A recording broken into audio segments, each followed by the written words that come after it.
Hello everyone, welcome again for chemistry lecture. Amines का topic चल रहा है हमारा। अमाइंस के टॉपिक में इलेक्ट्रोफिलिक सब्स्टिट्यूशन रिएक्शंस जो 1 डिग्री एरोमेटिक अमाइन मतलब एनिलीन में हमने देखे हैं, जहाँ पे आपने नाइट्रेशन, सल्फोनेशन, ब्रोमिनेशन, ये तीनों रिएक्शंस हमने देखे हैं। ब्रोमिनेशन अगर वहाँ पे होता है तो 2,4,6 ट्राइब्रोमो एनिलीन करके एक प्रेसिपिटेट मिलता है, ये देखा हमने। Next nitration with the use of nitrating mixture, वहाँ पे ortho nitro aniline, para nitro aniline तो मिलता ही है, बट कंसिडरेबल अमाउंट मतलब 47% तक आपको बेटा नाइट्रो एनिलीन भी मिलता है। उसका रीज़न भी मैंने आपको बताया था कि एनिलीन जो है, एनिलीन में जो NH2 है उसके N के ऊपर लोन पेयर होते हैं, वो प्रोटॉन को एक्सेप्ट करता है, NH3+ वहाँ पे तैयार हो जाता है और NH3+ जैसे ही वहाँ पे तैयार होगा वो मेटा पोजीशन को भी एक्टिवेट करता है। सो मेटा पोजीशन पे भी नाइट्रो ग्रुप अटैच होगा। उसमें पैरा नाइट्रो एनिलीन जो है वो लगभग 51% तक है, मेटा नाइट्रो एनिलीन 47% तक है, और अगर लास्ट ऑर्थो नाइट्रो एनिलीन जो है वो लगभग 1 to 2% के बीच में आपको मिलता है। उसके बाद हमने देखा था, देखिए सल्फोनेशन देखा था। सल्फोनेशन की तो केस बहुत ही अलग है, कहा था मैंने। सल्फोनेशन में एनिलीन जो होता है वो कॉन्सेंट्रेटेड सल्फ्यूरिक एसिड के साथ रिएक्ट करता है। वहाँ पे आपको मतलब एक आयन मिलेगा, जैसे वो आयन मतलब ज्विटर आयन की हम बात कर रहे हैं। ज्विटर आयन डाइपोलर आयन है, एक ही पर्टिकुलर मॉलिक्यूल में, यू कैन से एसिडिक एंड बेसिक ग्रुप दोनों प्रेजेंट रहेंगे। एंड सल्फोनेशन रिएक्शन में यही कैरेक्टरिस्टिक फीचर आपको याद रखना होगा। ये हमने यहाँ पे किया था। बट हमारी बात भी एक तरीके से हुई थी कि सपोज़ अगर ऐसा हुआ कि आपको कहा गया है कि एनिलीन से आपको पैरा ब्रोमो एनिलीन ही चाहिए, मतलब मोनो सब्स्टिट्यूटेड या पैरा सब्स्टिट्यूटेड प्रोडक्ट ही आपको चाहिए, तो आप क्या करोगे? ठीक है, तो यहाँ पे मैंने आपको एक सजेशन दिया था कि यहाँ पे आपको जो आपका 1 डिग्री एरोमेटिक अमाइन है एनिलीन, उसका क्या करना पड़ेगा? एसिटाइलेशन करना पड़ेगा। उसका एसिटाइलेशन मतलब क्या है? एनिलीन जो होगा which is R 1 degree primary aromatic amine, ठीक है, तो वो जो 1 डिग्री प्राइमरी एरोमेटिक अमाइन होगा, वो एरोमेटिक अमाइन जो होगा वो रिएक्ट होगा किसके साथ? वो वहाँ पे रिएक्ट होने वाला है या तो एसिटिल क्लोराइड के साथ या तो एसिटिक अनहाइड्राइड के साथ इन प्रेजेंस ऑफ बेस, और वहाँ पे फॉर्मेशन होगा एसिटानिलाइड करके एक सब्सटेंस है, उसका फॉर्मेशन वहाँ पे होगा। तो एसिटानिलाइड का जैसे ही फॉर्मेशन हो जाता है, नाइट्रोजन के ऊपर के जो लोन पेयर है ना, वो टुवर्ड्स रिंग आपको नहीं मिलते, और वो वहाँ पे हम बोल सकते हैं कि ऑर्थो और पैरा सभी पोजीशन को एक्टिवेट नहीं कर सकते। फिर हम क्या करेंगे? एसिटानिलाइड जो होगा वो एसिटानिलाइड का नॉर्मल वे में, जैसे नॉर्मली हम देखते हैं, नॉर्मल वे में हम क्या करने वाले हैं? ब्रोमिनेशन करने वाले हैं। Br2 हम यूज़ करेंगे, ब्रोमिनेशन करेंगे, फिर आपको वहाँ पे मोनोब्रोमो डेरिवेटिव जो है वो वहाँ पे मिलेगा, एंड देन हम हाइड्रोलिसिस करेंगे, फिर एसिटानिलाइड का जो पार्ट है वो निकल जाएगा और एनिलीन वहाँ पे वापस आएगा। मतलब यहाँ पे दिया हुआ है आपको किस तरीके से, देखो सपोज़ मैंने आपको ये कहा कि ये NH2 आपके पास है, ये यहाँ पे NH2 है, ठीक है, और इसकी रिएक्शन हम कर रहे हैं यहाँ पे CH3 C double bond O Cl in presence of a base. ये जो बेस है, ये बेस हम ज़्यादातर लेते हैं पेरिडिन, ठीक है, पेरिडिन करके जो स्ट्रॉन्ग बेस होता है वो वहाँ पे लिया जाता है। अब यहाँ पे रिएक्शन कुछ इस तरीके से होगी, देखो यहाँ पे आपको जैसे NH C double bond O CH3 plus HCl, ये HCl को न्यूट्रलाइज करने के लिए किसकी ज़रूरत होती है? यहाँ पे बेस की ज़रूरत होती है। अब ये जो प्रोडक्ट बना आपका, दिस इज़ नथिंग बट एसिटानिलाइड, ये प्रोडक्ट यहाँ पे एसिटानिलाइड करके बना। अब इस केस में क्या होता? इस केस में ये जो लोन पेयर है, ये लोन पेयर यहाँ पे आते और हमें ये चीज़ पता है कि ऑर्थो और पैरा पोजीशन को वो एक्टिवेट कर देते। सो मोनोब्रोमो प्रोडक्ट मिलने के लिए आपको पहले इस पर्टिकुलर 1 डिग्री एरोमेटिक अमाइन को एक एसिटिल क्लोराइड या एसिटिक अनहाइड्राइड के साथ ट्रीट करना होगा। ट्रीट करने के बाद आपको एसिटानिलाइड मिल रहा है। अब ये जो एसिटानिलाइड है बेसिकली इसको Br2 इन एसिटिक एसिड, ठीक है, Br2 इन एसिटिक एसिड। एसिटिक एसिड क्या है, यहाँ पे सॉल्वेंट है, एसिटिक एसिड सॉल्वेंट है। तो यहाँ पे आपको क्या होता है, यहाँ पे आपको इस तरीके से NH C double bond O, यहाँ पे CH3 और यहाँ पे मिल रहा आपका Br। पैरा पोजीशन पे आपको Br वहाँ पे मिलेगा। ये क्या है, ये है para bromo acetanilide, para bromo acetanilide. But हमें ये एसिटानिलाइड नहीं चाहिए, हमें यहाँ पे हाइड्रोलिसिस करना पड़ेगा। हम हाइड्रोलिसिस यहाँ पे करेंगे, दिया हुआ है हाइड्रोलिसिस, एसिड हाइड्रोलिसिस होगा। यहाँ पे हाइड्रोलिसिस जैसे ही होता है वैसे यहाँ से देखो, यहाँ पे NH2 वापस आएगा, यहाँ पे Br एज इट इज़ है। और ये जो पार्ट है, आप बोलोगे मैम इसका क्या होगा, फिर ये जो पार्ट है इसका क्या होगा, ठीक है। वाटर में से एक हाइड्रोजन तो इधर आके अटैच हुआ एज अ NH2 और दूसरा बनता है वहाँ पे एसिटिक एसिड का एक मॉलिक्यूल, ठीक है। सो मिल गया आपको मोनो ब्रोमो जो कंपाउंड है वो आपको यहाँ पे मिल गया। अदरवाइज़ क्या होता, अदरवाइज़ अगर आप एनिलीन लेते, अगर आप डायरेक्टली उसकी रिएक्शन Br2 के साथ करते या ब्रोमीन वाटर के साथ आप ट्रीट करते या सॉल्वेंट आप कोई भी लो उसके साथ ट्रीट करते, तो क्या मिलता वहाँ पे आपको 2,4,6 try bromo aniline white PPT वहाँ पे मिलता। बट वो 2,4,6 वाला PPT मिलता, वो PPT आपको, वो कंपाउंड आपको ये नहीं मिलता, मोनोब्रोमो एनिलीन ये प्रोडक्ट आपको नहीं मिलता। तो ये प्रोडक्ट अगर आपको चाहिए, ठीक है, तो आपको पहले क्या करना होगा, एसिड, ये जो एनिलीन है 1 degree aromatic primary amine, 1 degree aromatic amine जो है उसका एसिटाइलेशन करना होगा। अब यहाँ पे क्या करना है, अब इसी केस से मतलब आप बोलो कि फिर मैम ब्रोमो डेरिवेटिव ही मिलने के लिए ये सारी चीज़ें करते हैं क्या, ऐसा नहीं है। ब्रोमो डेरिवेटिव मिलने के लिए ही ये चीज़ें करते, ऐसा नहीं है। यहाँ तक जब आप आते हो एसिटानिलाइड, अब इसकी रिएक्शन अगर आप आगे करते हो, आपका कॉन्सनट्रेटेड HNO3 है प्लस कॉन्सनट्रेटेड H2SO4 है, तो यहाँ पे क्या होगा, यहाँ पे आपको मिलने वाला है इस तरीके से NH C double bond O CH3 और यहाँ पे नाइट्रो, मतलब क्या है, मेटा नाइट्रो एसिटानिलाइड आपको मिला। मेटा नाइट्रो एसिटानिलाइड का हाइड्रोलिसिस करो, यहाँ पे हाइड्रोलिसिस होगा। हाइड्रोलिसिस करने पर you will get such kind of product. ये प्रोडक्ट होगा NH, यहाँ पे C double bond O CH3, ये पूरा निकल जाएगा हाइड्रोलिसिस से NH2 और यहाँ पे NO2।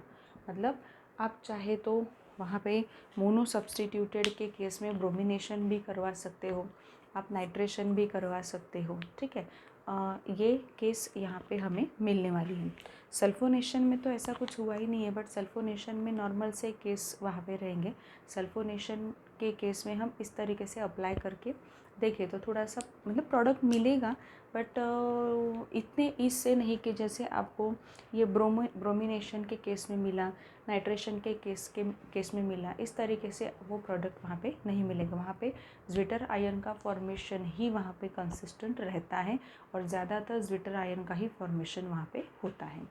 So students, this is all about ये जो प्रोसीजर मैंने आपको बताई है, या ये प्रोसीजर मैंने जो आपको अभी बताई है, ये प्रोसीजर को क्या कहा जाता है, एसिटाइलेशन ऑफ एनिलीन, एनिलीन का एसिटाइलेशन।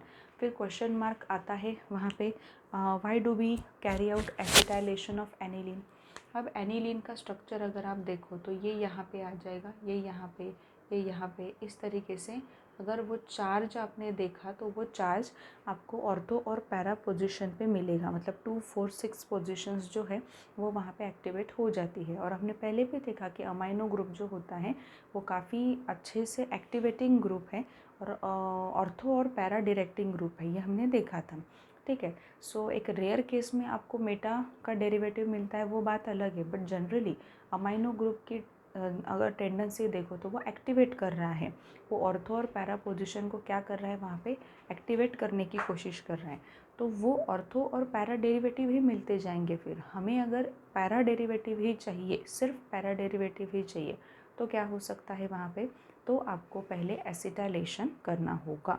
ठीक है, यहाँ पे ऑर्थो मिल सकता है क्या, ये जो डेरिवेटिव है ऑर्थो मिल सकता है क्या, मिल सकता है आपको, वहाँ पे कंडीशंस अलग रहेंगे। ठीक है, बट यहाँ पे पैरा क्यों स्टेबल होगा, पैरा ही क्यों स्टेबल होगा, वहाँ पे जो भी जैसे हम बोलते हैं ना कि ऑर्थो पोजीशन पे अगर यहाँ पे अटैच है तो यहाँ पे थोड़ा सा जैसे हम बोल सकते हैं कि हिंड्रेंस का पार्ट आ जाता है। पैरा डेरिवेटिव्स अक्सर क्या रहते हैं वहाँ पे एज कंसिडर होते हैं एज अ मेजर, और वो थोड़े से स्टेबल भी रहते हैं, इसलिए यहाँ पे डायरेक्टली पैरा दिया होगा।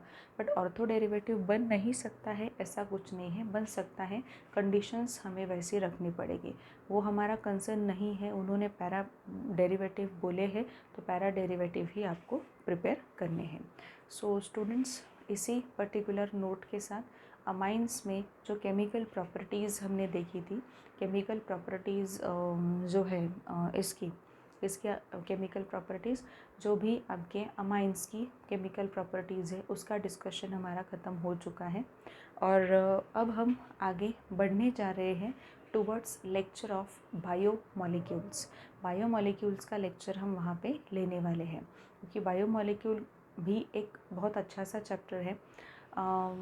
जैसे ही स्टार्ट होगा वैसे ही उसके बारे में मैं बताऊंगी आपको, बट बेसिकली ये चीज़ है कि बायोमॉलिक्यूल भी हमें इसके बाद पढ़ना है। But before going to start biomolecules, let us discuss certain questions from this text and exercise.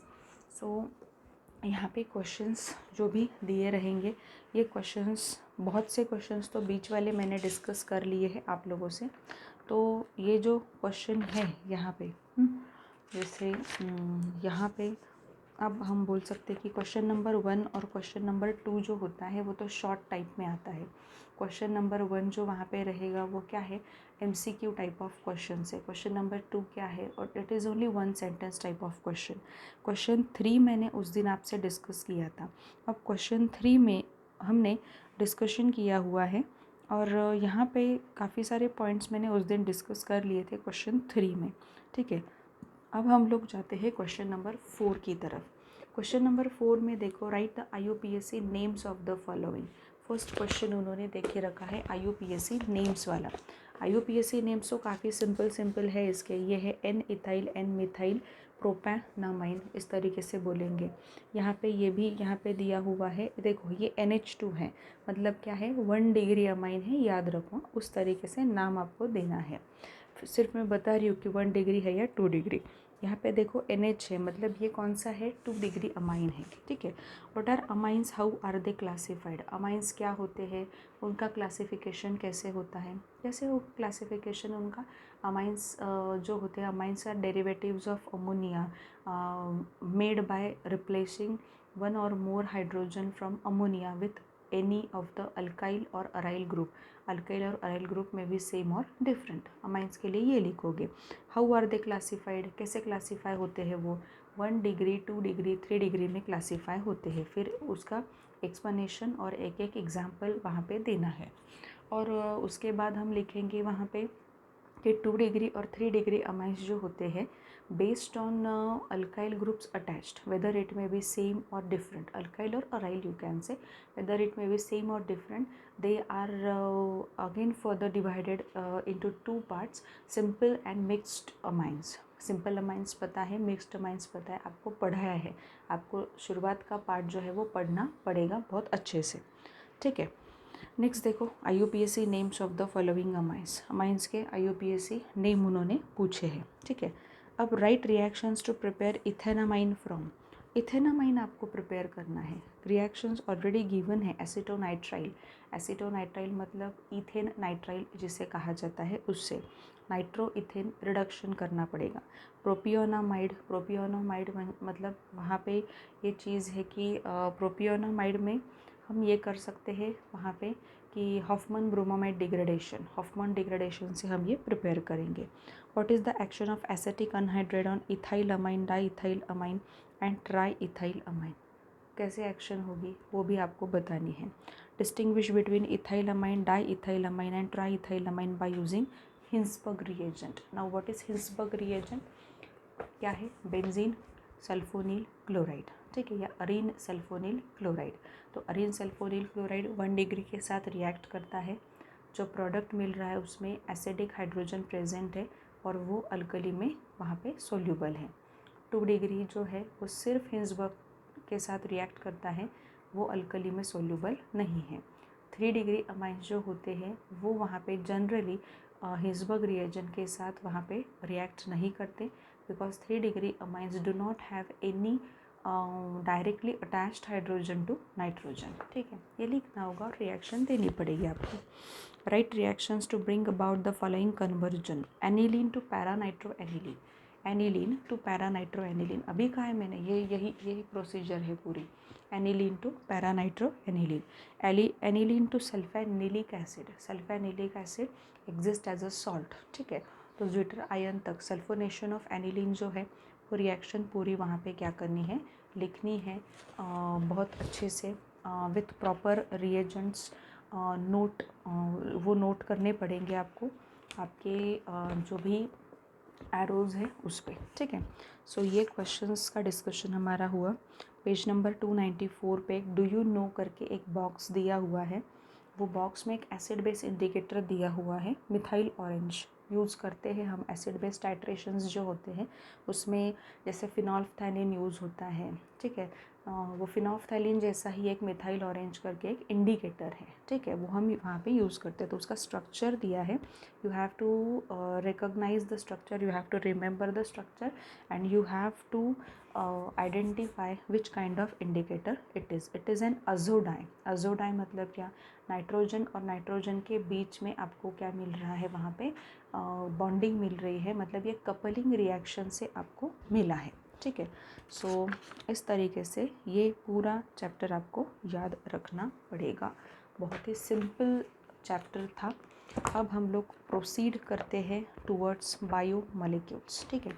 मैंने आपको कहा था कि अमाइंस के इसमें 10 मिनट्स लगेंगे, बट ऐसा नहीं है, बिल्कुल ऐसे 10 ही मिनट्स में वो कंप्लीट होगा, ऐसे नहीं है, थोड़ा इधर उधर हो सकता है। We will be starting with now biomolecules. अब देखो स्टूडेंट्स, पहले तो बायोमॉलिक्यूल के बारे में मैं आपको थोड़ा सा बताना चाह रही हूँ। बायोमॉलिक्यूल का लेसन ऐसा कुछ नहीं है कि बायोलॉजी जिन्होंने लिया हुआ है उनको ही वो लेसन बहुत इजी होगा, ऐसा नहीं है। बट ये है कि 10 तक, एटलीस्ट 10 तक बायोलॉजी का जो एक बेसिक स्टडी था, वो बेसिक स्टडी हमारा अगर क्लियर है तो काफ़ी सारे प्रॉब्लम्स वहाँ पे हमारे सॉल्व हो सकते हैं। नहीं है तो हमें रीडिंग करनी पड़ेगी, उसमें कुछ भी ऑप्शन हमारे पास नहीं है। ये लगभग 5 मार्क्स का लेसन है, 5 to 6 मार्क्स का ये लेसन है। सीटी पॉइंट ऑफ व्यू से भी काफ़ी इम्पॉर्टेंट लेसन है। जो भी स्ट्रक्चर्स ऐसे रहेंगे कि जो स्ट्रक्चर्स आपको याद करने पड़ेंगे सीटी पॉइंट ऑफ व्यू से, वो मैं आपको वहाँ पे बता दूँगी। So let us start with the biomolecules. See now students, यहाँ पे बायोमॉलिक्यूल्स का लेसन हम स्टार्ट करने जा रहे हैं। बायोमॉलिक्यूल्स के लेसन में सबसे पहले ये समझने की कोशिश करूँ कि बायोमॉलिक्यूल एग्जैक्टली होते क्या है। बायो मतलब क्या है? कुछ ना कुछ लिविंग थिंग से रिलेटेड होगा। मॉलिक्यूल्स मतलब मॉलिक्यूल, पता है आपको। सो ये जो चैप्टर है it is a combination of biology and chemistry basically. So biology में हम लिविंग थिंग्स का स्टडी करते हैं, और यहाँ पे हम जो स्टडी करने वाले हैं वो ऐसा स्टडी है कि ऐसे मॉलिक्यूल्स, हम बोल सकते हैं ऐसे मॉलिक्यूल्स कि जो लिविंग ऑर्गेनिजम्स यूज़ करते हैं या तो फिर वो लिविंग ऑर्गेनिजम्स की बॉडी में प्रोड्यूस होते हैं। ऐसे कुछ मॉलिक्यूल्स के बारे में हमें यहाँ पे डिस्कस करना है, ठीक है। अब ये ऐसे कौन से मॉलिक्यूल हैं? हमें पता है कि ये जो बायोमॉलिक्यूल की बात हो रही है, ये जो लिविंग थिंग यूज़ कर रहे हैं, ऐसे मॉलिक्यूल्स की बात हो रही है। ये मॉलिक्यूल्स जो होते हैं वो हमारे नॉर्मल मेटाबॉलिक एक्टिविटीज़ में हम वहाँ पे उनको बहुत बार देखते हैं। उनका कन्वर्जन भी बहुत बार हमने देखा है। लाइक आपने 10th स्टैंडर्ड में डाइजेशन पढ़ा होगा, सर्कुलेशन पढ़ा है, एक्सक्रीशन पढ़ा है। ये सारे पॉइंट्स जब आपने पढ़े हैं तो आपको पता होगा कि कार्बोहाइड्रेट्स जो होते हैं उनका कन्वर्जन किस में होता है। ठीक है, सो ये पॉइंट्स यहाँ पे आपको याद करने पड़ेंगे कि बेसिकली बोलने का मतलब ये है कि बायोमोलिक्यूल जो होते हैं उसमें क्या क्या इंक्लूड होगा। पहले मैं बता रही हूँ आपको। सबसे पहले वहाँ पे इंक्लूड होगा कार्बोहाइड्रेट। कार्बोहाइड्रेट क्या है, अब आपको पता है कि कार्बोहाइड्रेट जो है वो कैसे वहाँ पे तैयार होता है।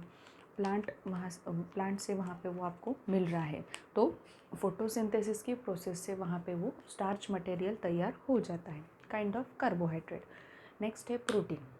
अब प्रोटीन्स ये जो होते हैं ये क्या है, एक्चुअली प्रोटीन को बहुत ज़्यादा इंपॉर्टेंस है, बिकॉज प्रोटीन जो होते हैं are those biomolecules they can build up body very nicely. Body को बिल्डअप किया जाता है, rather building, body building material उसे कहा जाता है। सो प्रोटीन एक हुआ बायोमोलिक्यूल। उसके बाद हम बोल सकते हैं कि लिपिड्स है हमारे पास। लिपिड्स जो होते हैं, अब ये लिपिड्स क्या चीज़ है, ऑयल्स होते हैं, फैटी सब्सटेंसेस होते हैं, उसमें से आपको ये लिपिड्स वहाँ पे मिलते हैं। इवन मैं आपको ये भी बताना चाहूँगी कि ये जो हार्मोन्स होते हैं हमारी बॉडी में सिक्रेट होते हैं। हार्मोन्स मतलब क्या है, वहाँ पे लिपिड्स, लिपिड्स ही है वहाँ पे। एस्ट्रोजन है, टेस्टोस्टेरॉन है, ये जो हार्मोन्स की हमने बात की थी 10th स्टैंडर्ड में, उसका स्टडी भी आपने किया है। ये जो हार्मोन्स थे ये भी क्या है, वहाँ पे लिपिड्स ही है। और रादर बहुत ही इम्पॉर्टेंट सा बायोमोलिक्यूल हम भूल रहे हैं यहाँ पे, वो है वहाँ पे न्यूक्लिक एसिड करके। न्यूक्लिक एसिड वहाँ पे क्या करता है, genetic material. Nucleic acid acts as a genetic material for any organism. कोई भी जो जेनेटिक मटेरियल को वहाँ पे अगर वहाँ पे सिंबलाइज करने की कोशिश करेगा या वहाँ पे एम्फोसाइज करने की कोशिश करेगा, तो न्यूक्लिक एसिड का काम सबसे पहले वहाँ पे रहेगा। उसी में फिर देखोगे आप DNA, RNA, deoxy ribonucleic acid, ribonucleic acid, इस तरीके से आप वहाँ पे देखोगे। सो ओवरऑल एक चीज़ यहाँ पे मैं आपको बताना चाह रही हूँ ओवरऑल कि बायोमोलिक्यूल्स वो मॉलिक्यूल्स हैं जो लिविंग थिंग्स यूज़ करते हैं, या तो लिविंग थिंग्स की बॉडी में वहाँ पे वो सिक्रेट होते हैं, मतलब लिविंग थिंग्स की बॉडी में वो प्रोड्यूस होते हैं। तो according to that particular theory आपको कुछ क्वेश्चंस उन्होंने दिए हैं पेज नंबर 298 पे। बहुत ही सिंपल क्वेश्चन है, what are constituents of a balance diet. Balance diet के कॉन्स्टिट्यूएंट्स क्या होते हैं। बैलेंस डाइट मतलब ऐसा डाइट होना चाहिए कि उसमें कार्बोहाइड्रेट, प्रोटीन्स, फैट्स का कंटेंट वहाँ पे एकदम बराबर से होना चाहिए कि जितना कंटेंट बॉडी को रिक्वायर्ड है। What are the products of digestion of carbohydrate. Carbohydrate का डाइजेशन होके क्या मिलता है आपको, वो हम वहाँ पे देखने वाले, आगे आगे आएगा ही वो। Which constituent of diet is useful for building muscles. Muscles के बिल्डिंग में कौन यूज़ होता है, प्रोटीन यूज़ होता है। प्रोटीन का अक्सर बोलते हैं वहाँ पे बॉडी बिल्डिंग मटेरियल। ठीक है। Which constituent of diet is a source of high energy. बहुत ज़्यादा एनर्जी आपको किससे मिलती है, जो भी वहाँ पे फैटी सब्सटेंसेस होते हैं, लिपिड्स होते हैं वहाँ पे, उनसे आपको एनर्जी मिलती है। What is the genetic material of organism. Genetic material क्या है ऑर्गेनिज्म का, न्यूक्लिक एसिड। न्यूक्लिक एसिड जो है रादर हम बोल सकते हैं बहुत ही प्रिसाइजली डीएनए, आरएनए, ये क्या है वहाँ पे जेनेटिक मटेरियल है। अब हम लोग इसमें से जो 3 का बेसिक ऐसे बायोमोलिक्यूल्स है उस पर ज़्यादा फोकस करने वाले। कौन से बायोमोलिक्यूल्स है वो है carbohydrates, proteins and nucleic acid. इन तीनों पे थोड़ा ज़्यादा फोकस वहाँ पे रहेगा। सो सबसे पहले हमें जो स्टार्ट करना है, it is all about carbohydrates. Carbohydrates के बारे में हम लोग स्टार्ट करेंगे। फिर कार्बोहाइड्रेट्स में भी बहुत ही क्लासिफिकेशन है, बहुत बड़े बड़े क्लासिफिकेशन है। क्लासिफिकेशन याद रखने पड़ेंगे। क्लासिफिकेशन को यहाँ पे ऑप्शन बिल्कुल नहीं है, भले ही आपको बहुत बोरिंग लगे, थियोरी पार्ट लगे, बट बायोमोलिक्यूल में क्लासिफिकेशन आपको याद रखने ही पड़ेंगे। अगर क्लासिफिकेशन आप याद नहीं रखते हो, it means that you fail to explain MCQ type of questions. बहुत ज़्यादा क्वेश्चंस ऐसे रहेंगे कि you will fail to explain those questions. ठीक है। सो क्लासिफिकेशन वहाँ पे अच्छे से होना चाहिए। सिर्फ एक सेंस आपका बहुत अच्छे से रखो, यहाँ पे बेसिक बायोलॉजी का नॉलेज जो 10th तक आपने पढ़ा है उतना नॉलेज तो होना चाहिए आपको, ठीक है। और अगर हम बात करते हैं कि थोड़ा सा अभी के व्यू से देखो, 12th के व्यू से, तो केमिस्ट्री जो है वो बायोमोलिक्यूल में आपको वहाँ पे लानी है। सो हम लोग अब स्टडी करते हैं कार्बोहाइड्रेट्स का। कार्बोहाइड्रेट्स का स्टडी करने से पहले स्टूडेंट्स मुझे कुछ वहाँ पे क्वेश्चंस दिए हुए हैं, ये क्वेश्चन के बारे में थोड़ा डिस्कस हम करेंगे। अब पेज नंबर 298 पे क्वेश्चन दिए हुए हैं। ऑब्जर्व द फॉलोइंग स्ट्रक्चरल फॉर्मूले carefully and answer the question. Forget about the names of the structures now, for now only. आगे याद रखने ही है, लिखने भी है, आपको बहुत से रिएक्शंस भी करने हैं। सो जैसे ग्लूकोज दिया है, फ्रक्टोज दिया है, राइबोज दिया है आपको, उसमें उन्होंने पूछा है कि how many OH groups are present in glucose, fructose and ribose. अब देखो ग्लूकोज में अगर आप देखते हो तो we will find 5 OH groups, hydroxyl groups 5 मिल रहे। अगर आप फ्रक्टोज के स्ट्रक्चर में देख रहे हो तो यहाँ पे 3, 4 और 5 आपको फ्रक्टोज के स्ट्रक्चर में OH ग्रुप की बात हो रही है, सिर्फ OH ग्रुप मिल रहे हैं।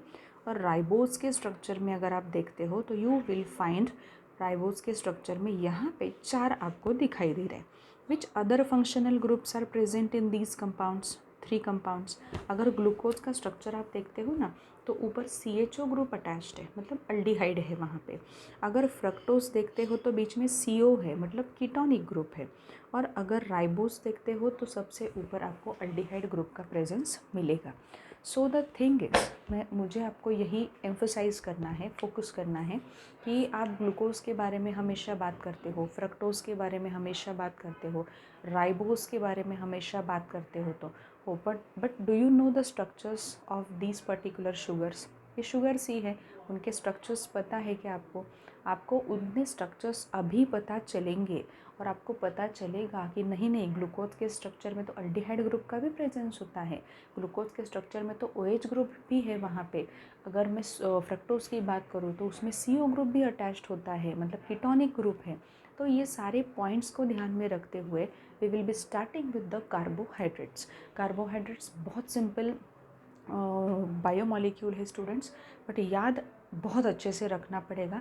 थोड़ा भी इधर उधर हो जाता है तो कार्बोहाइड्रेट का क्लासिफिकेशन भी इधर उधर हो जाएगा और याद नहीं रहेंगे कुछ चीज़ें, ठीक है। सो let us start with the carbohydrates.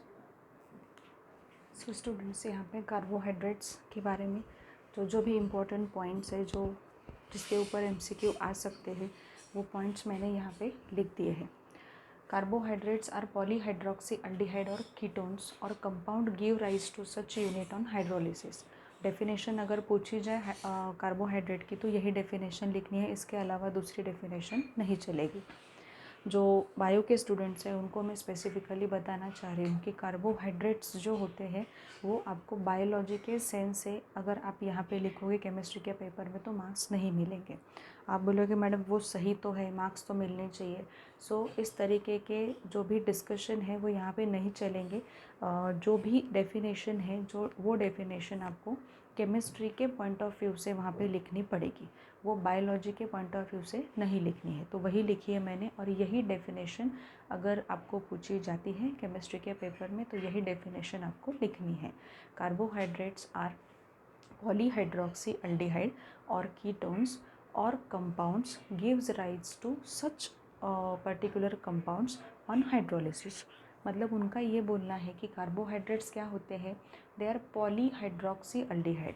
मतलब अभी देखा ना आपने, ग्लूकोज का स्ट्रक्चर देखा, टेक्स्ट बुक में मेंशन है, सुक्रोज का स्ट्रक्चर देखा, राइबोज का स्ट्रक्चर देखा, उसमें कितने कितने OH ग्रुप है, एक से ज़्यादा OH ग्रुप्स है ना वहाँ पे, तो 1-2 से ज़्यादा OH ग्रुप वहाँ पे प्रेजेंट है।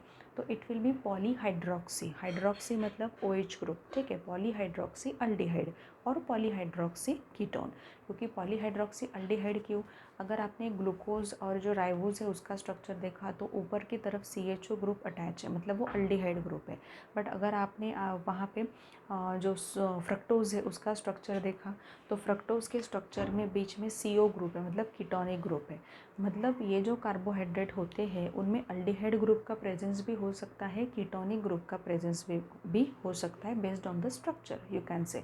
तो बेसिकली ये है कि पॉलीहाइड्रोक्सी अल्डिहाइड हो सकते हैं या पॉलीहाइड्रोक्सी कीटोन भी हो सकते हैं। और उन्होंने कहा है और or compound give rise to such unit on hydrolysis. और ऐसे कोई XYZ कंपाउंड है जिनका आपने हाइड्रोलिसिस किया, और हाइड्रोलिसिस करने पर अगर आपको पॉलीहाइड्रोक्सी अल्डिहाइड या पॉलीहाइड्रोक्सी कीटोन मिलते हैं तो वो पर्टिकुलर कंपाउंड को भी क्या कहा जाएगा, कार्बोहाइड्रेट कहा जाएगा।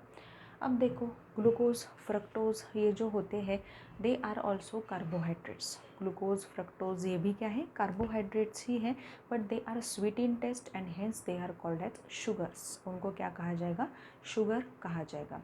मतलब ये तो आपको बात समझ में आई होगी अभी कि कार्बोहाइड्रेट्स जो होते हैं जो टेस्ट में स्वीट होते हैं उन कार्बोहाइड्रेट्स को शुगर कहा जाता है, और जो पर्टिकुलर कार्बोहाइड्रेट टेस्ट में स्वीट नहीं होते उनको नॉन शुगर्स कहा जाता है। ठीक है, अभी फ़िलहाल शुगर्स की हम बात करेंगे कि शुगर क्या है। शुगर मतलब आपके दिमाग में सिर्फ शक्कर आती है, वैसा नहीं है, कार्बोहाइड्रेट ही है। जो कार्बोहाइड्रेट टेस्ट में स्वीट हो उस कार्बोहाइड्रेट को किस कैटेगरी में डाला जाता है, शुगर की कैटेगरी में डाला जाता है। Most commonly used sugar is sucrose obtain from cane sugar और शुगर बिट। सुक्रोज जो C12H22O11, ये जो सुक्रोज है, सुक्रोज हम मोस्ट कॉमनली यूज़ करते हैं, वाइडली हम यूज़ करते हैं, और वो कहाँ से हमें मिलता है, केन शुगर। हमें पता है ना कि शुगर इंडस्ट्रीज जो होते हैं तो शुगर इंडस्ट्रीज से, शुगर रिफाइनरीज से हमें वो शुगर वहाँ पे मिलती है। तो वो जो शुगर है वो शुगर मतलब क्या है, शुगर केन से मिली हुई शुगर सुक्रोज। ठीक है, या तो फिर शुगर बीट जो होते हैं उनसे भी हम वहाँ पे वो ले सकते हैं। बीट पता है आपको, बीट जो होगा उसमें भी शुगर होती है। Sugar in milk is called lactose. Milk में जो शुगर है उसको क्या कहा जाएगा, लैक्टोज कहा जाएगा। Carbohydrates are also called as saccharides. ठीक है, अब ये सैकेराइड कहाँ से आया, आप बोलोगे कि ग्रीक वर्ड जो है ना शुगर के लिए, जो ग्रीक वर्ड है वो है सैकेरॉन करके एक वर्ड वहाँ पे है, ग्रीक वर्ड। हेंस यहाँ पे कार्बोहाइड्रेट्स को भी क्या कहा जाएगा, सैकेराइड्स कहा जाएगा। कार्बोहाइड्रेट्स को क्या कहा जाता है, सैकेराइड्स वहाँ पे कहा जाता है। सो एक जनरल फार्मूला यहाँ पे जनरल लिख लो, general formula for carbohydrate CxH2O(Y), CxH2O(Y), CxH2 bracket में और बाहर की तरफ Y, ये यहाँ पे Y है। और कार्बोहाइड्रेट्स जो होते हैं ना उनको बहुत ही पहले ये कहा जाता था, हाइड्रेट्स ऑफ कार्बन कहा जाता था। बट कुछ ऐसे कार्बोहाइड्रेट्स थे कि जो पर्टिकुलर इस फार्मूला में फ़िट नहीं होते थे।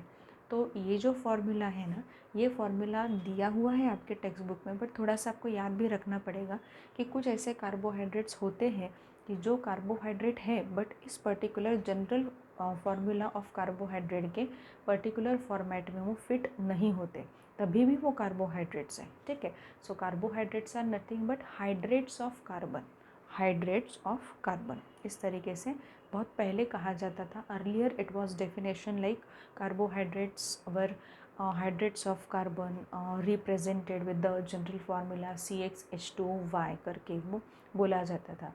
बट लेटर ऑन जैसे जैसे कुछ सब्सटेंसेस मिलते गए, बायोमोलिक्यूल का स्टडी और ज़्यादा बढ़ता गया, तो ये दिखाई दे पड़ रहा था कि कुछ कार्बोहाइड्रेट ऐसे हैं, आगे बात होगी इस बारे में, अभी नहीं बता रही हूँ, जस्ट ये पॉइंट याद रखो कि कुछ कार्बोहाइड्रेट ऐसे हैं कि जो कार्बोहाइड्रेट इस पर्टिकुलर जनरल फार्मूला के कैटेगरी में फ़िट नहीं होते, बट तब भी वो क्या है, वहाँ पे कार्बोहाइड्रेट है। वो कैसे आइडेंटिफाई किया गया, with the help of many of the reactions.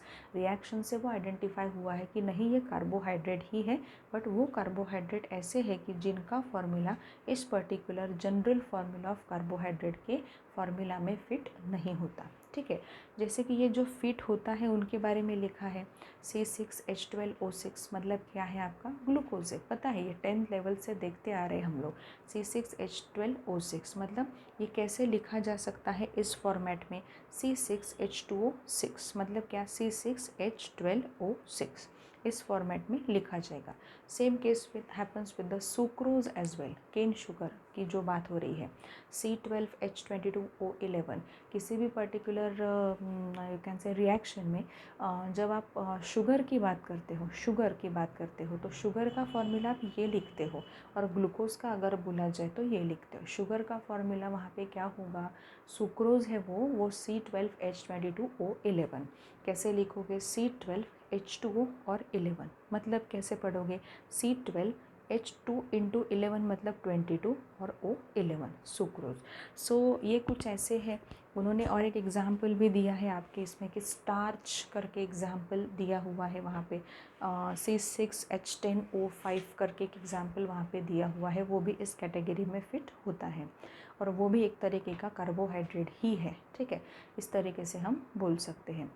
But ये हुआ है कि ये जो फार्मूला है, ये फार्मूला के बारे में मैंने आपको बताया कि हाइड्रेट्स ऑफ कार्बन, ये जो डेफिनेशन है ये एज अ डेफिनेशन आप कार्बोहाइड्रेट की नहीं लिख सकते, बिकॉज रीज़न भी मैंने बताया कि कुछ कार्बोहाइड्रेट जो होते हैं, though they are carbohydrate but they are not fit into this particular category like hydrates of carbon, इस तरीके से उनका वहाँ पे नहीं हो सकता नाम, तो वो डेफिनेशन वहाँ पे वाइप आउट हुई थी। ये जो डेफिनेशन है ना, ये डेफिनेशन आगे तक नहीं गई थी। ये मैंने क्यों लिखा है, क्योंकि MCQ में बहुत बार पूछा जाता है कि it is also called as, so it is also called as hydrates of carbon, you can say actually it was, इस तरीके की वो बात है। बट ठीक है, टेक्स्ट बुक में मेंशन है तो वो थोड़ा सा याद रखना पड़ेगा।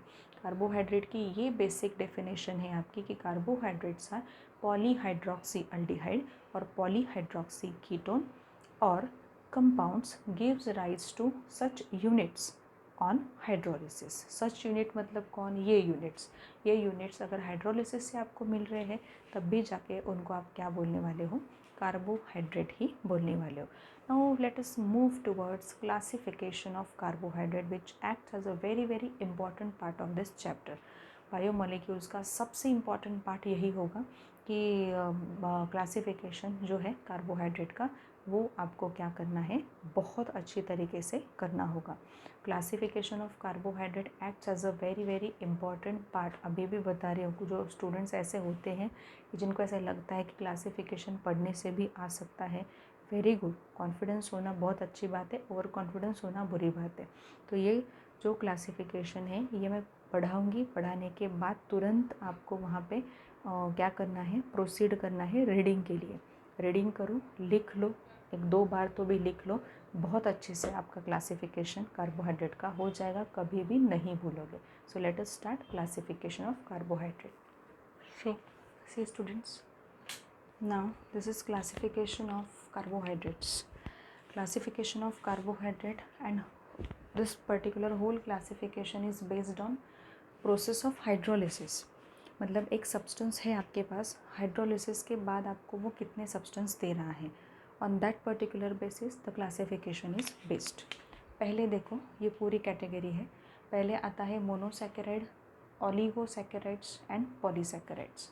मोनोसैकेराइड्स, अब मोनो देखो, मोनो मतलब एक, सैकेराइड मतलब क्या है, सैकेराइड मतलब क्या होता है, शुगर, ठीक है। मतलब क्या है कि ये है, they do not hydrolyse into smaller unit, मतलब ये ऐसे कार्बोहाइड्रेट्स है कि जो कार्बोहाइड्रेट का हाइड्रोलिसिस होके आपको कोई भी छोटे छोटे यूनिट्स वहाँ पे नहीं मिलते।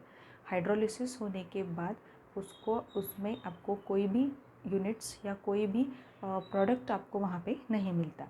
जैसे ग्लूकोज है, ग्लूकोज का हाइड्रोलिसिस करो तो आपको दूसरा कोई कार्बोहाइड्रेट नहीं मिलेगा। फ्रक्टोज का करो तो दूसरा कोई कार्बोहाइड्रेट नहीं मिलेगा। राइबोज का करो तो भी नहीं मिलेगा। So these are said to be monosaccharides. वो क्या है, ये क्या है, ये शुगर्स ही है, बट ये मोनोसैकेराइड्स है।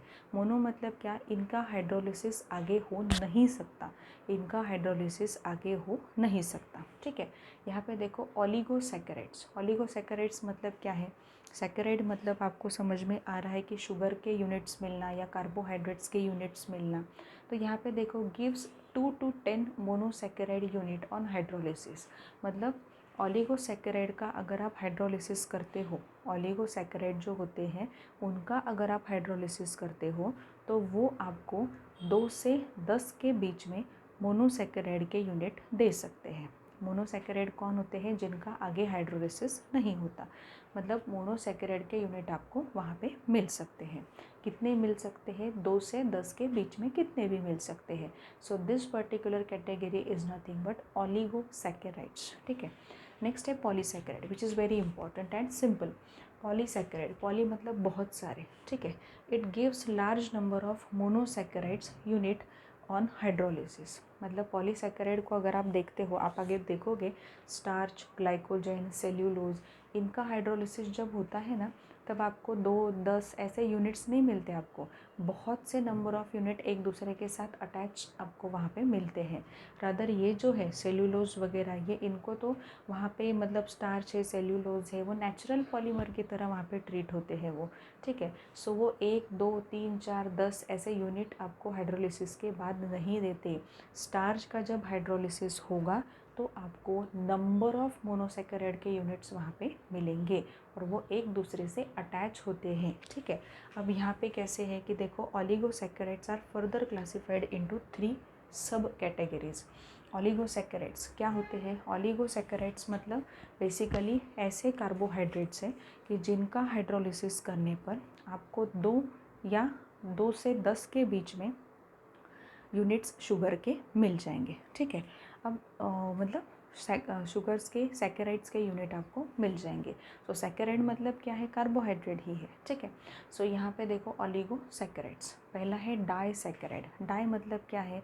डाई मतलब क्या हो सकता है? देखो डाइसैकेराइड मतलब 2, ठीक है।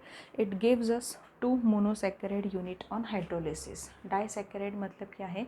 It gives 2 monosaccharide unit on hydrolysis. कौन कौन है? देखो, सुक्रोज का हाइड्रोलिसिस हुआ तो ग्लूकोज और फ्रुक्टोज मिला, कितने यूनिट्स मिले आपको यहाँ पे? हाइड्रोलिसिस के बाद 2 यूनिट्स मिले, मतलब डाइसैकेराइड कौन है आपका? सुक्रोज है। वैसे ही माल्टोज का जब हाइड्रोलिसिस होता है, लिखा नहीं है यहाँ पे, डॉट दिया है, माल्टोज का जब हाइड्रोलिसिस होता है तो आपको ग्लूकोज और ग्लूकोज मतलब ग्लूकोज के कितने यूनिट्स मिलते हैं? 2 यूनिट्स मिलते हैं। अगेन 2 यूनिट मिल रहे हैं मोनोसैकेराइड के। ये जो ग्लूकोज है ये क्या है? मोनोसैकेराइड है। तो 2 यूनिट मोनोसैकेराइड के मिले हैं यहाँ पे, ये एक मोनोसैकेराइड, ये दूसरा मोनोसैकेराइड। तो माल्टोज को क्या कहा जाएगा? डाइसैकेराइड कहा जाएगा। लैक्टोज, जो शुगर आपके मिल्क में प्रेजेंट होती है, उसकी बात हो रही है, लैक्टोज की बात हो रही है। लैक्टोज का हाइड्रोलिसिस अगर होता है, लैक्टोज में अगर आप पानी मिला देते हो वहाँ पे, तो आपको वहाँ पे ग्लूकोज और गैलेक्टोज करके 2 यूनिट्स मिलते हैं। ग्लूकोज एक मोनोसैकेराइड और गैलेक्टोज है दूसरा मोनोसैकेराइड। तो कितने यूनिट्स आपको यहाँ पे मिले? 2 यूनिट्स आपको यहाँ पे मिले। Hence disaccharides are defined as carbohydrates which on hydrolysis gives 2 units of monosaccharides, ठीक है। अब ट्राइसैकेराइड में आओ। ट्राइसैकेराइड, ट्राई बोला है तो जिसका भी हाइड्रोलिसिस होगा वो कितने यूनिट्स देगा? 3 यूनिट्स मोनोसैकेराइड के देगा। रैफिनोज करके एक यहाँ पे ट्राइसैकेराइड की बात हो रही है। हाइड्रोलिसिस किया, कितने यूनिट्स मिले? Glucose, fructose, galactose. Glucose, fructose, galactose, 3 units आपको मोनोसैकेराइड के मिले हैं। वो सेम भी मिल सकते हैं, वो डिफरेंट भी मिल सकते हैं, वो हमारा कंसर्न नहीं है कि वो सेम क्यों मिल रहे हैं, डिफरेंट क्यों मिल रहे हैं, ऐसा नहीं है। नेचुरल प्रोसेसेस है, उसमें जो भी हाइड्रोलिसिस के बाद मिलता है वो यहाँ पे हमने मेंशन किया हुआ है। तो 1 यूनिट ग्लूकोज मोनोसैकेराइड का मिला, दूसरा फ्रक्टोज का मिला जो मोनोसैकेराइड है, तीसरा यूनिट गैलेक्टोज का मिला जो मोनोसैकेराइड है अगेन। तो कितने यूनिट्स आपको होल मिल गए? यहाँ पे 3 यूनिट्स मिले हैं। किसके हाइड्रोलिसिस के बाद मिले हैं? रैफिनोज के हाइड्रोलिसिस के बाद मिले। So raffinose can be consider as a trisaccharide. Raffinose क्या है आपका? ट्राइसैकेराइड है, याद रखो। आगे आता है टेट्रासैकेराइड्स। टेट्रासैकेराइड्स क्या है? यहाँ पे tetrasaccharides again they are, you can say carbohydrates which gives 4 units of monosaccharides on hydrolysis, ठीक है। टेट्रा मतलब 4। स्टैचियोज बोलो या स्टैशियोज बोलो, pronunciation is up to you, ठीक है। स्टैशियोज, एक स्पेलिंग अच्छे से लिखो, बस इतना इम्पॉर्टेंट है। हाइड्रोलिसिस यहाँ पे है, हाइड्रोलिसिस हुआ है। अब कितने यूनिट मिलेंगे? देखो, ये मोनोसैकेराइड के कितने यूनिट्स मिलने वाले हैं? 4 यूनिट, क्योंकि टेट्रासैकेराइड है ना। कौन से मिलते हैं ये देखो, यहाँ पे ग्लूकोज है, ग्लूकोज का 1 यूनिट मिला है, फ्रक्टोज का दूसरा यूनिट मिला है, ये ग्लूकोज भी मोनोसैकेराइड है, फ्रक्टोज भी मोनोसैकेराइड है, गैलेक्टोज भी मोनोसैकेराइड है, एंड गैलेक्टोज का अगेन 4th यूनिट मिला है। मतलब 2 यूनिट गैलेक्टोज के, एक इसका और एक इसका, ऐसे कुल मिला के 4 यूनिट्स आपको यहाँ पे मिले हैं मोनोसैकेराइड्स के, and hence the sugar, hence the carbohydrate is said to be tetrasaccharides, tetrasaccharides. इस तरीके से मतलब अगर क्लासिफिकेशन कार्बोहाइड्रेट का हमने देखा तो ब्रॉड क्लासिफिकेशन होता है 3 कैटेगरीज में based on how many units of monosaccharide that particular compound gives on hydrolysis. ठीक है, तो ये होता है monosaccharide, oligosaccharide and polysaccharide. Monosaccharide क्या होते हैं, वो they do not hydrolyse further into smaller units, मतलब वो देंगे आपको कोई पॉलीहाइड्रोक्सी अल्डिहाइड, पॉलीहाइड्रोक्सी कीटोन, बिल्कुल नहीं होगा यहाँ पे। They do not hydrolyse into smaller unit, वो हाइड्रोलाइज नहीं होते आगे, कितना भी आप करो, कितना भी पानी डालो उसमें, कितना भी कुछ भी कर लो। मोनोसैकेराइड्स इसलिए तो नाम दिया हुआ है मोनोसैकेराइड, ये आगे जाके किसी भी दूसरे कार्बोहाइड्रेट में कन्वर्ट नहीं होने वाले। तो glucose, fructose, ribose, even galactose, ठीक है, गैलेक्टोज भी है वहाँ पे, तो ये आप वहाँ पे ऐड कर सकते हो। ओलिगोसैकेराइड मतलब oligosaccharides are carbohydrate gives 2 to 10 units of monosaccharides on hydrolysis. ठीक है, अब गिव्स की जगह पे आप इल्ड बोलो, इल्ड वो बेटर रहेगा। टेक्स्ट बुक में भी इल्ड दिया है, मैंने एक नॉर्मल वे में यहाँ पे लिखा है। पॉलीसैकेराइड क्या होते हैं, polysaccharide they yield large number of monosaccharide units on hydrolysis. See ये बेसिकली ये जो है ना स्टार्च है, ग्लाइकोजेन है, सेल्यूलोज है, ये एक्चुअल में अगर हम देखें ना तो इनको पॉलीमेरिक कैटेगरी में डाला जाता है। समझ में आएगा आपको धीरे धीरे, जैसे लेसन आगे बढ़ेगा तो समझ में आएगा। स्टार्च, सेल्यूलोज ये जो होते हैं ना उनको तो नेचुरल पॉलीमर कहा जाता है, नेचुरल पॉलीमर है वो। स्टार्च भी नेचुरल पॉलीमर है वहाँ पे, सेल्यूलोज भी नेचुरल पॉलीमर है। तो ये पॉलीमर क्यों है, क्योंकि वो कितने यूनिट्स देते हैं, मोनोसैकेराइड के नंबर ऑफ यूनिट्स देते हैं वहाँ पे। मोनोसैकेराइड के many units we are getting after hydrolysis, so those units were connected to each other like units in a polymer. ठीक है, सो ये पॉलीमर की कैटेगरी में वहाँ पे काउंट हो जाते हैं। स्टार्च और जो सेल्यूलोज है उनकी बात हो रही है, ग्लाइकोजन को उतना वहाँ पे काउंट नहीं किया जाता। It is because of the structural differences, some structural differences found in glycogen. So ये था आपका कार्बोहाइड्रेट्स जो होते हैं उनका क्लासिफिकेशन। अब यहाँ पे कार्बोहाइड्रेट के क्लासिफिकेशन के बाद उन्होंने एक रिमेंबर करके एक बॉक्स आपको दिया हुआ है which is very important. I am reading this particular and just giving understanding about it. About 20 different monosaccharides are found in carbohydrates. Carbohydrate में कितने मोनोसैकेराइड्स आपको मिल सकते हैं, लगभग 20. Disaccharides are the most common oligosaccharide. The 2 monosaccharide unit in disaccharide may be same or different. ये बहुत ही common होता है ओलिगोसैकेराइड में, और जो यूनिट्स यहाँ पे मिलते हैं वो सेम भी हो सकते हैं, डिफरेंट भी हो सकते हैं, वो तो देखा ही है हमने। यहाँ पे ग्लूकोज मिल रहा है, यहाँ पे ग्लूकोज और गैलेक्टोज है, यहाँ पे ग्लूकोज और फ्रक्टोज है, मतलब जो यूनिट्स मिल रहे हैं after hydrolysis they may be same, they may be different. ठीक है, पॉलीसैकेराइड्स की बात हो रही है। Starch is a common ingredient of food grains. We know that food grains जो होते हैं लाइक ज्वार है, बाजरा है, जो भी है वहाँ पे सीरियल्स है, वहाँ पे स्टार्च एक कॉमन इंग्रेडिएंट होता है.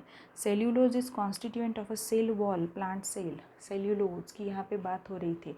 सेल्यूलोज प्लांट सेल में वहाँ पे सेल वॉल में रहता है. हमें ये चीज़ पता होनी चाहिए बिकॉज आपने 8, 9, 10 तीनों लगातार क्लासेस में 7 से लेके आप बोल सकते हो कि एनिमल सेल और प्लांट सेल के बारे में बहुत सा डिस्कशन आप लोगों ने किया है.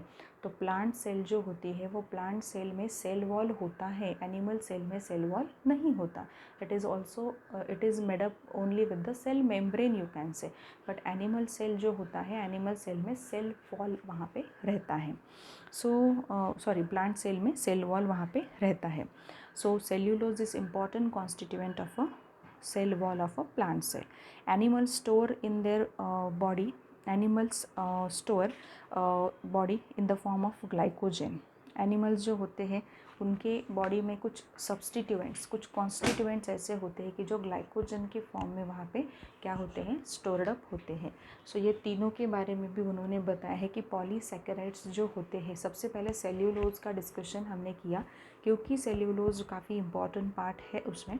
सेल्यूलोज प्लांट सेल वॉल में वहाँ पे होता है. काफ़ी बार स्ट्रक्चर्स निकाले हैं प्लांट सेल वॉल के, तो पता होना ही चाहिए. ठीक है। आगे ये भी बताया उन्होंने कि स्टार्च है कि फूड ग्रेन जो होता है उसका बहुत इम्पॉर्टेंट सब कॉन्स्टिट्यूएंट है वो भी है वहाँ पे स्टार्च। जैसे C6H10O5 उसका वहाँ पे क्या होता है, एक नंबर होता है और ब्रैकेट में N लिखा जाता है। C6 लिखते हैं वो वहाँ पे जो भी फार्मूला लिखा है उसमें ब्रैकेट में N लिखा हुआ रहता है। N मतलब समझ में आना चाहिए कि थोड़ा सा वो पॉलीमेरिक पार्ट वहाँ पे दिया हुआ है। So students, this is all about today's lecture. In next lecture we will be moving towards a short part of nomenclature of monosaccharide. Monosaccharide का नॉमेनक्लेचर कैसे किया जाता है क्या, and then we will be moving towards reactions of monosaccharides, और you can say carbohydrates. Carbohydrate में hydroxyl group होता है, कुछ कार्बोहाइड्रेट्स में अल्डिहाइड ग्रुप होता है, कुछ कार्बोहाइड्रेट्स में कीटोनिक ग्रुप प्रेजेंट होता है। उनका प्रेजेंस चेक करने के लिए भी we do have some reactions, we do have some laboratory test as well. ठीक है, सो ये पॉइंट्स यहाँ पे याद रखो। बहुत अच्छी तरीके से हमने बायोमोलिक्यूल का लेसन स्टार्ट किया है अमाइंस का लेसन अच्छे से क्लोज करने के बाद।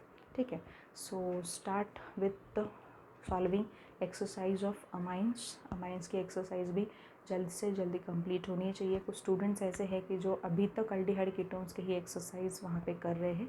Please do it very very carefully and do it fast, because important यही होगा कि आप कितना इन्वॉल्वमेंट दिखा रहे हो। और बायोमोलिक्यूल के लेसन में हर एक जो भी लेक्चर होगा उसमें मैं ये बताऊँ ना बताऊँ, बट आपको याद रखना है जितना भी पार्ट हो चुका है, at least read that part very very effectively at least for 3 to 4 times. ठीक है, वो पार्ट रीड करो, उसको लिख के देखो समझ में आ रहा है नहीं आ रहा है, otherwise it makes very very you can से confusion, it makes confusion at the last part. जब ये लास्ट तक हम जाते हैं ना तो ये बायोमोलिक्यूल बहुत कन्फ्यूजिंग पार्ट होने लगता है। इसलिए पहले से थोड़ा सा स्ट्रीमलाइन में रहो। थियोरेटिकल पार्ट है, बायोलॉजी का भी सेंस थोड़ा होना चाहिए। मैं ये ऐसे नहीं बोल रही कि बायोलॉजी के बुक्स पढ़ते बैठो, ऑब्वियसली जिनका बायो है वो तो पढ़ेंगे ही, उनको हो सकता है थोड़ा सा बेटर जाए ये लेसन मे बी, बट हो भी सकता है कि नहीं भी जाए, क्योंकि यहाँ पे केमिस्ट्री के पॉइंट ऑफ व्यू से उन्होंने देखा है। So students, bye for this lecture, and we will meet for the next lecture, which will be based on nomenclature of monosaccharides.